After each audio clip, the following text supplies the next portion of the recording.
Endurance Junkie Podcast, episode 94, brought to you by Health IQ, an insurance company that helps health-conscious people get special life insurance rates. Go to healthiq.com/junkie to support the show and learn more.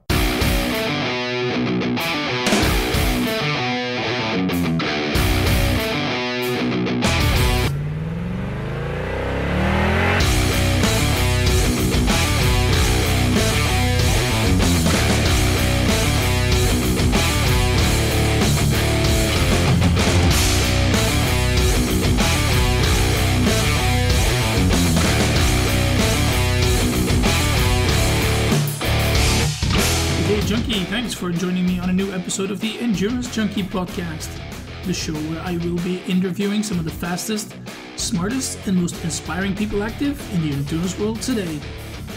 Now, before we get going, I would just quickly like to thank Health IQ for supporting. Now, many people in the endurance community have had trouble with how much they pay for their life insurance.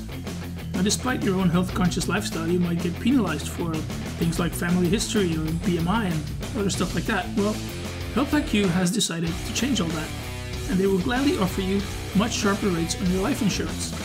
So if you want to learn more and get a free quote, just head over to healthiq.com/junkie. That's healthiq.com/junkie to learn more and maybe save over $1,000 on your yearly premium.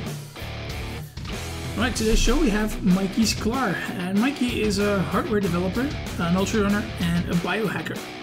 That means that he uses today's technology to gather data about himself in order to perfect his daily routine of eating and sleeping, working and exercising, and thus improving the overall functioning of his body for optimal performance. So hi Mikey, thanks for coming on the show. Yeah, can you start off by telling us a bit about yourself and your sporting background growing up and how you ended up in ultra running? Hi Peter, thanks for having me on. Really, it's a pleasure to be here. Let's see, my background. I have always been kind of active, but was never particularly good at sports. So I was always be involved in, whether it was skateboarding or skiing or something else, but I was never like the best one or fastest or anything. I never really had any, natural ability or competitiveness to go all the way. But what happened to me was about 4 years ago, I got into ultra running. I had been gaining weight and in my mid-30s and kind of just falling apart lifestyle, diet-wise. And I had read Born to Run. I kind of came from that crowd into ultra running where Born to Run was a real, influential book. And it sort of turned me on to the idea. I'd never heard of it before that. And I started just, doing 3 to 5 miles. And eventually a friend kind of challenged me to go up to ultra level or at least marathon level. And that just seemed totally logical. I don't know. I didn't even hesitate. And I never ran a 5K or a 10K or a marathon. I just went right into ultras. And my first ultra I entered, I came in 7th place in a 50K and I was hooked. That was it. I was like really interested. And then within a few months I got injured. And for the next 2 years, I would continue to perform okay in ultras, but I kept getting injured. And so about 2 years into ultra running, I was getting my distances up, but I just couldn't maintain my health. I would have regular knee injuries, like runner's knee kind of stuff, or some sort of tightness or huge recovery periods after races that would be like a week long. And so I got more into the biohacking side of it, where I started really modifying my diet, monitoring my sleep and my exercise much more closely, and looking at what I could do to optimize my recovery. And that's kind of been my experience coming into the sport, is just like it was a rough entry, and then I started doing everything I could to sort of smooth it out. Yeah. Okay, so you did that first race and you came in 7th in that 50K. So obviously there was a bit of a talent then for endurance events. Is that something that you knew from the sports that you did growing up, or was that just a total surprise to you? I guess I had hints growing up that like I could go skiing and ski all day and not really feel fatigued. I didn't even want to take a break for lunch or something. I was just enjoying it so much. And I did play tennis competitively growing up, and I really I was what was called like a pusher. I would hit the ball in all the time. So it just meant I was on the court for hours, and occasionally I would get synced up with another pusher, the other person. And, we would have sets that would last for hours, even to the point where the whole team would have to come back the next day so we could finish our match. So I kind of had like some concept, but I didn't know. I was never a runner growing up, and I didn't know for sure. So it was a little bit of a surprise that the endurance thing was so enjoyable. But, even that first race I did well, and I still bonked hard, tough recovery. I didn't have the nutrition down or anything else. And I went to many other races in the same scenario of kind of just pushing hard and crashing. Yeah, okay. So were you working with a coach at that time, or were you doing all the training by yourself? Early on, I tried to coach after a first race or two, and I got hurt pretty bad. Again, I was just pushing too hard in training. Instead of doing maybe some small high intensity, I was really taking into longer stretches of miles at high heart rates and climbing, at a well beyond my capacity to maintain. And so I got hurt pretty early on with a coach kind of guiding me. So I took a break from coaches for a while. About 2 years in, I picked up Jeff as a coach, and Jeff Browning. And again, I was looking at him because he had a lot of strategy in his racing. He had the diet really down, and he had he's in his mid 40s now. I think he's 45, 46, and he's, still making podium at the biggest races. So he had a lot of aspects I wanted to mimic. Yeah, okay. So I guess those injuries that you had was definitely because you lacked that base of years of building a solid base, and then you came in too hard, too quick, and you could do it okay for a couple of races, but then obviously you get injured. Yeah, I think that's exactly it, Peter. You have a little bit of slack there where you can push, and I was going past that, and I really didn't have that background in history to be doing that. So I've been just really building aerobic since then, and I've really been slowing down my game. I mean, part of the biohacking for me has been to not just go down to MAF levels where you're slowing down your heart rate to maybe 70 to 80% of your maximum ability, but I'm even going down to 64% of my max. So that's generally what I've been doing for really low calorie racing and even 0 calorie ultras is just to go way, way down on heart rate. Okay. So yeah, biohacking, how did you find it, and where did you decide, look, okay, this is something that I want to pursue and want to look further into? And is there a difference with like biohacking and what we would call like a holistic approach to training, where you also include, taking care of your nutrition and taking care of your recovery? I really think of biohacking as sort of a very data-heavy form of self-improvement. So it's like self-improvement with numbers. So I think it's got so you use a lot of tech? I do use a lot of technology for it, but it's also like I want to verify things. I don't want to just say like, this amount of caffeine feels right. I want to actually do some blood testing in there.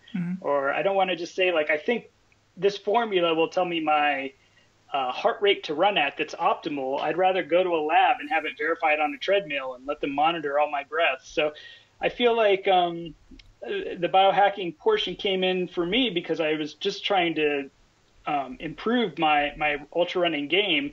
And it started with diet first, just kind of experimenting with a ketogenic diet. And then I started building hardware around that to make sure I want to make sure I was still in ketosis. So I built a little piece of hardware I called the keto meter. I actually sell this one online. And you blow in and it monitors your breath and it looks for acetone and it tells you how deep a ketosis you're in based on your breath readings. And I started getting more and more into other aspects of it. So I started blood testing every day. I started logging all my food and weighing it out, which is if you have a family, so you can imagine how bizarre that is to be weighing out everything you eat and being basically a jerk at restaurants and with your friends because you're, totally obsessed with everything that goes into you.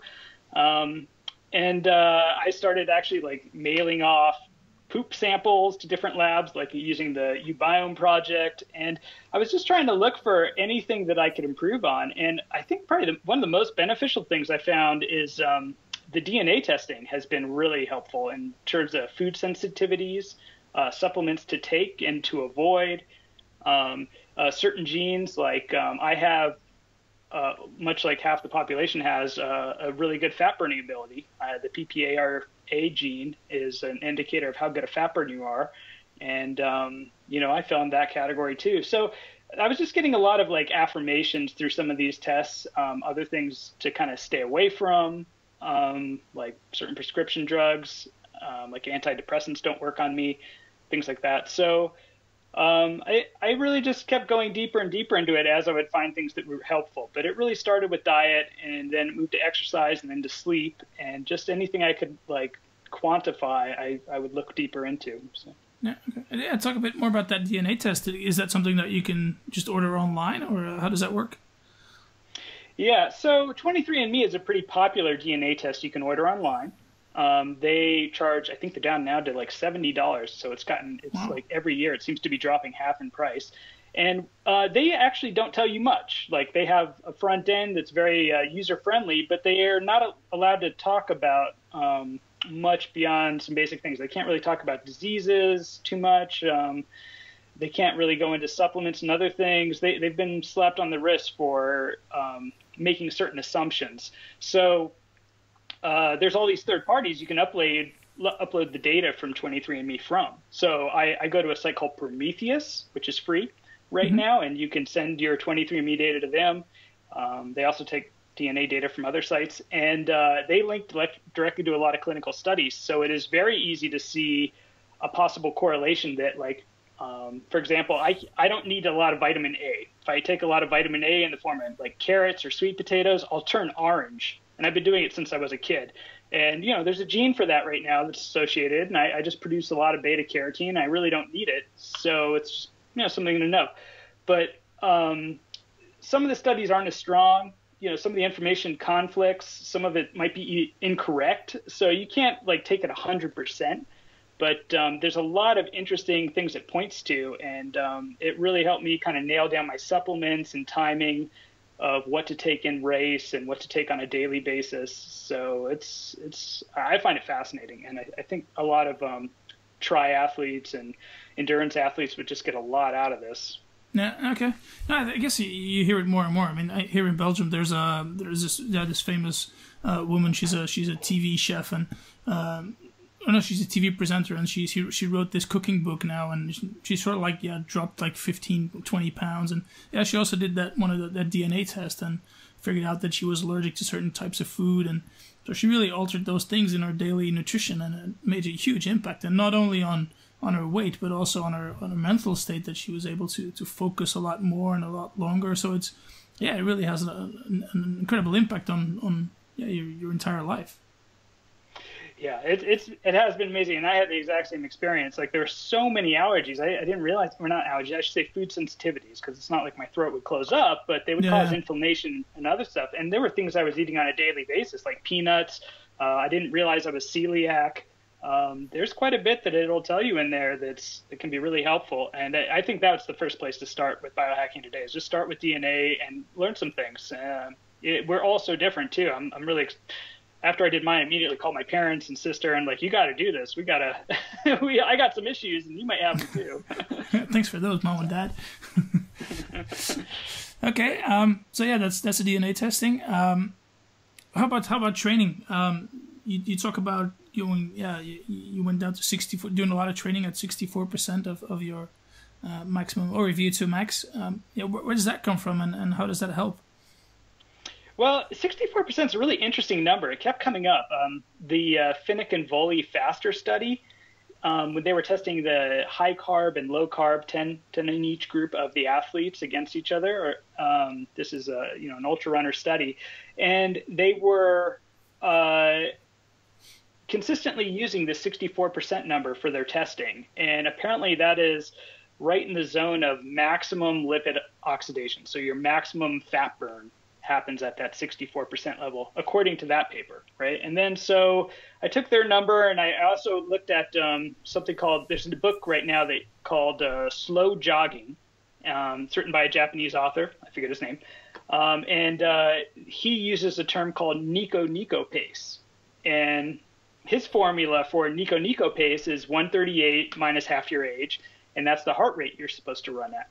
And in both cases, I was getting the exact same number, 118 beats per minute. 40 years old, so that was the number I was getting. And again, in the case of Niko, that is supposed to be for maximum fat burn as well. So I had two different sources coming from totally different directions about this 64% or this heart rate. And then finally, I just went into a physiology lab and got on a treadmill and did the respiratory quotient test, where they just, run you at different heart rates, and you get to see all the results in terms of how much fat you're burning versus how much glucose you're burning based on the CO2 being emitted, that you're emitting. I got a third match there where it said, again, the exact same heart rate number. For me, it was 118 beats per minute. So that's why I've been training at such a slow heart rate, which is basically right on the threshold of fast walking and running. It's about almost 4.2 miles an hour. I mean, it's pretty slow. As far as racing goes, it's really slow.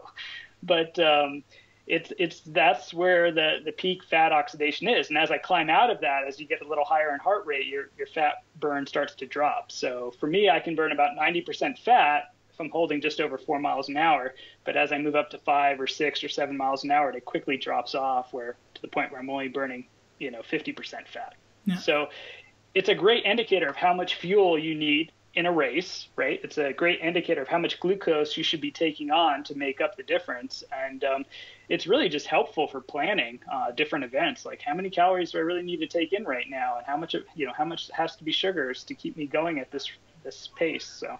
Okay. So you use this pace for all your training and your racing, or how do you fit that into a training schedule? I've been trying to balance that out of how much I should do with this. I think this is a great recovery pace to be at. So you could have a day where you do a long run in 20 miles and you're hitting some tempo, or maybe the whole thing was a tempo run. But the next day, I really like doing the Niko pace more as a recovery, where you're at that optimal fat burn and everything is still moving, but it's such a comfortable rate that you don't have any recovery or no significant recovery from it. So I think it's really good as an every other day kind of effort level. And the only time I've been going that slow in race was on 0 calories. Okay, so that's that project that you did recently where you tried to, it was a 24-hour run, and you just had to run as long as you can for 24 hours and see how far you could go, and then you took on 0 calories. Is that correct? Right. So this New Year's Eve, which was just about a week ago now, yeah. I went to Across the Years in Phoenix, which is an old, long-standing event there. I think it's been going on since 1983. And they have 24-hour, 48-hour, 72-hour, and 144-hour people on a 1-mile track. And we're on this weird track where the Dodgers train and the White Sox train out in Phoenix. And it's a really interesting scene because people are coming out there for set all sorts of age group records and trying to break these records that were set in the 1870s and 1880s by 6-day pedestrians. Like there's some old long-standing records still in place. And anyway, so I went out there and I went on 0 calories, and basically I came into the event 18 hours fasted. So I hadn't eaten in 18 hours when I showed up at the start line. Throughout the event, I took in salt, magnesium, potassium. So I took in electrolytes, and I took in caffeine every 4 hours.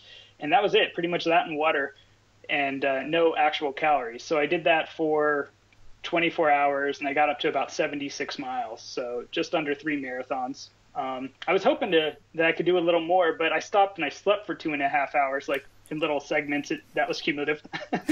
And this was sort of like a baseline. I wanted to see what was possible, and I didn't want to mess it up. So I stayed with my low heart rate, and I really didn't let it jump much. I really was trying to hold that Niko pace of 118 BPM for me. And it worked well. I mean, I was surprised how good I felt. I was going for a Guinness World Record, and they gave me a hard time about it because I couldn't prove that I was fasted. Like that was kind of a challenge. I wanted to know I wasn't eating. I'm going to try that again next year and just wear a continuous glucose monitor and see if that makes it a little better. Sometimes those don't work well with movement. They don't read well, but anyway, it was pretty successful from my standpoint. I'm kind of surprised you can go that far on just nothing. Yeah. I mean, it ended up being 42 hours fasted. When I was done, I wasn't really hungry, wasn't really tired. I mean, a little like fatigued, but like mentally very clear compared to much shorter ultras I'd done. There still was a few days of recovery. I wasn't sure what that'd be like, but my right calf got pretty swelled up. It took on some water and stuff, so there was a little more recovery than I would have expected. But it was really pretty easy, and like something that was easy enough I wouldn't mind trying it a few more times to see what my maximum really is there. Yeah. So. Yeah, I guess it's not really a surprise that there is recovery. I mean, you're on your feet for 24 hours, and despite the fact that you take on 0 calories, I mean, you're still burning fuel, and your muscles are still active. So I guess it's pretty normal that there's some type of recovery there. Yeah. My right calf, I think. I mean, for one of these things, it's really challenging with the 0 calorie. Is I think I'm really prone to cramping, and I see this a lot in the low carb scene. The cramping comes up quite a bit. And man, if I miss an electrolyte dose by just half an hour, the cramps come right after me. So I really have to be, right on top of that. And I think while I was resting once, I was a little late on an electrolyte tab, and I cramped while I was sleeping. And when you go to take a rest at 20 hours, you just pass out into this deep sleep. So I think I slept right through it, and it caught up with me. Yeah. But, but I guess it's also something that you can't do. I mean, just out of the box. I mean, you've been on ketosis for quite a while. You're pretty used to eating, fasting for a long time, and then eating within a short period of time. So your body is really fully adapted to burning fat as a fuel, right? I guess so. I mean, what I did is I eased my way into ketosis over 2 years, where I was, trying to stay in it. And eventually I just became really diligent about using an app called Chronometer and actually doing blood tests for glucose and ketones every day and breath. And, starting to really look at what foods are throwing me out, because there's so many ways to throw yourself out of ketosis. I mean, just eating a little bit too much steak, a little too much protein will throw you right out the next day. So I became better at that. And then having a long fasting period was sort of the guarantee that you stay in, because every day I would take the glycogen pretty much to 0. My blood sugar would be very low on a daily basis, and that just sort of assured it. So I would pretty much hold a 19 to 20 hour daily fast, just to know that I could stay in through that. Even if my diet was a little off, that would start to correct for it. So, So yeah, it is. I think there is a pretty long ramp up there to the point where you can't easily throw yourself out of ketosis. And then I was just going to plan on going back to a physiology lab every year on my birthday and kind of see if that fat burning number changes much. If I'm able to burn more grams of fat per minute from being adapted for a longer period. After years of ketosis, can you burn more fat? Yeah. How does that turn out? Is it change, or is it sort of similar? I don't know.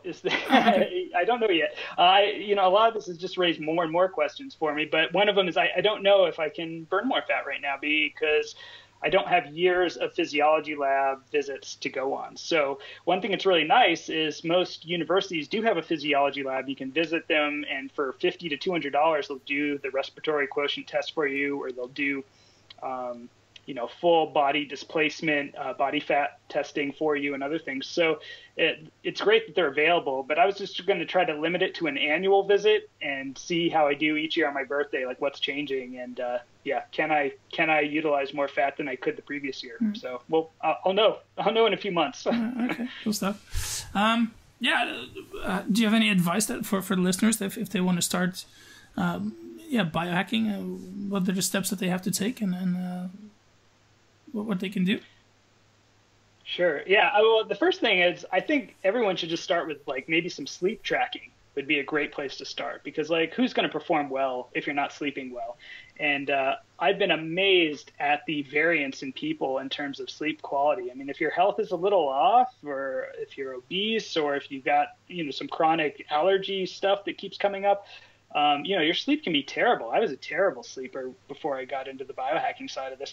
And I think if you haven't tried already, I've been really impressed with the Oura Ring as a device for tracking sleep, just because it does such a good job of trying to emulate a sleep lab environment with REM being broken out and tracking your heart rate variability all night long and your body temperature and how much deep you're getting. So I found that a great place to start. And then following on, once you get sleep a little bit more managed, I think it's worth doing a month of really tracking the diet. Not necessarily that anyone has to sign up for a specific, like ketogenic versus vegan versus vegetarian versus paleo, but more so that you just track everything and start to look for patterns of how you're feeling over the next 48 hours after eating certain foods, and what kind of caloric burn you're taking in, or maybe, let me say it, how many calories you're taking in versus how much you're actually burning each day. And I really like the Chronometer app for tracking all the food stuff. I find it way easier than MyFitnessPal and much more friendly to extreme diets.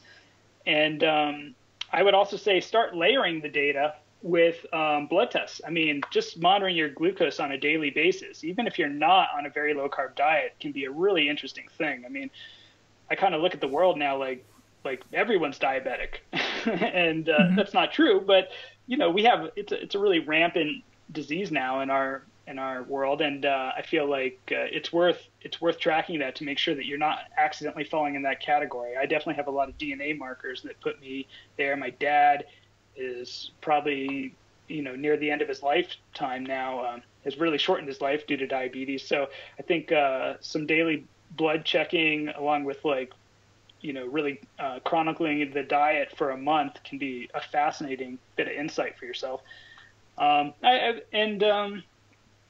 than that, I'm not sure that anything is really essential. The DNA test is a good upfront thing just to get done, and just see what's standing out there for things that it's sort of the low-hanging fruit, because there'll be a lot of indicators of stuff to try from this. So. Yeah, okay. And how many hours a day are you, monitoring all this stuff? Because there's so much information that you get from all these, devices.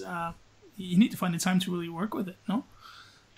Yeah, that's a good question, Peter. I think what happens is you burn out. So I tend to put limits. I tend to restrict myself for how much I mess with this stuff. Yeah. So one thing I did is leading up to this race on New Year's Eve is I was diligently chronicling all of my sleep and diet and blood and all that. But after the race, I'm taking January off. I'm not going to step on a scale. I'm not going to do any blood tests. I'm not looking at anything for a month. And I just wanted to step away from it and get some perspective. I'm not going to weigh food for a month. I wanted to not do any of that. So I think it's important to take a break. And that's one of the reasons I say the physiology lab thing I'm only doing on an annual basis. I just kind of pick time frames, and I don't let myself slip into going to these things every month, and showing up at the university test me again. Yeah, I guess at some point it can drive you insane, because you're figuring out, so why is this figure like this today, and why is it different a month later? Yeah, I think it would help a lot to think about a scale, right? If you step on the scale first thing in the morning, you get a number, and if you do that at the same time every day, it becomes a pretty useful number. You learn about your variant, right? But if you step on the scale 15 times a day, I don't know if you'll learn anything besides drive yourself crazy. So even blood testing, other stuff, I limit that to first thing in the morning. I just don't let myself do that stuff all day, because it will take over. Okay. So what are your plans after January? Any specific projects that you have coming up, or things that you want to develop? Yeah. One thing I've really liked doing is just training for some of these bigger miles, because 2017 was the first year I started breaking the 100-mile barrier. I really like going to 50Ks early, 7 hours early, and I'm running them twice. So that's been something I've just enjoyed. And there's so many 50Ks around that's easy to do, and it's nice to get 100K in there. And so I've been doing that and trying to get more people to run those with me over the night before. Let's see, I also have been working on a device to wear for another world record. I wanted to go for a blindfolded 24-hour run. So this is a device that uses a camera on a small Raspberry Pi, a small embedded computer, and you can wear it on your head, and it would convert everything to sound around you. So you would see through sound. So you have to train yourself to use it, but it's a record I'm interested in going for, to have a blindfolded 24-hour run. So semi-assisted 24. That sounds cool. Yeah. And other than that, I will be doing more races throughout this year, but I'm kind of interested in getting into power. I don't really understand power. Like, I feel like I understand going really slow and I understand going without food. Yeah. But I would actually like to understand getting faster and performing better without getting hurt. And that'll be a real challenge for me, because I've never been able to do it. Yeah. So. Well, hopefully that base that you have developed over the last couple of years then will help you to be able to get some more power and get some more speed going. Yeah, so we'll see how that goes. But I'll take it a little slower than previously, and then kind of build up and make sure I can do this without getting injured. So I think you got a good coach in Jeff there as well. So he's got a pretty holistic view there as well. So he'll definitely help you out. All right, how can people get in touch with you if they want to, Mikey? Oh, okay. Instagram is probably the best way to follow me. I post quite a bit about biohacking stuff and hardware I make. My name on Instagram is Clever and Reckless, with underbars in between. Okay, well, I'll put those links up on the show notes page. Anything else you want to plug? Well, I sell a breath meter for monitoring ketosis, so if anyone's interested, it's ketometer.biz, and it's a device that just has a real simple reading. It's portable. You don't need a computer to use it, and it's really interesting to see what everyone blows. It's all over the place for different individuals. So. All right, cool stuff. Well, I'll put that link up on the show notes page as well. Just got one final question to round things off there. If you could sit on a bench in a park somewhere and chat with somebody for an hour, who would it be? Yeah, that's a good question. I often think of a version of this question that's a little bit different. So is it okay if I change the question a little? You're the guest. Feel free. Okay. All right. So I often think about if you were to if you could time travel and you could go back to a point in time, what event would you want to be at? Okay. Who would you want to be there with? And recently, just reading the book Pedestrianism, it makes me want to go back to some of the matches that were taking place at Madison Square Gardens in the 1870s, when pedestrianism was a huge thing, bigger than baseball, bigger than soccer. Those sports hadn't even come to existence really for us yet. And I would love to go back to a point in time where